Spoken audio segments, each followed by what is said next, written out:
Hi everyone, my name is Ben and I work for California State Parks here at the Oceano Dunes District. Our park is famous for its sand dunes and its native plants and animals.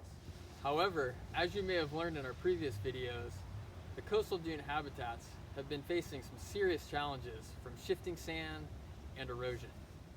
Another challenge for the coastal sand dune habitats are invasive plant species that are crowding out the native plants that grow here. That is why we are now doing our best to fight back against these invasive species and to preserve and restore native habitats. So how do we get native plants ready for planting at a restoration site? The first step is physically collecting seed from healthy plants of the native species we want to grow. We first have to identify these plants within the park and wait until the seed is mature and ready to pick by hand in summer or fall.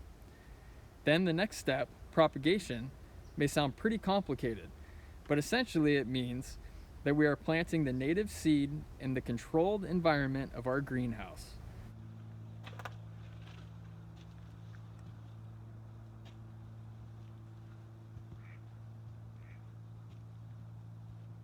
We take native seeds out of nature temporarily and then provide them the perfect conditions to grow and thrive before we take them back as potted plants to transplant into one of our restoration sites. Can you think what benefit might come from native seed collection and plant propagation? Why do we go through all this trouble to help out all these plants? Tell us what you think.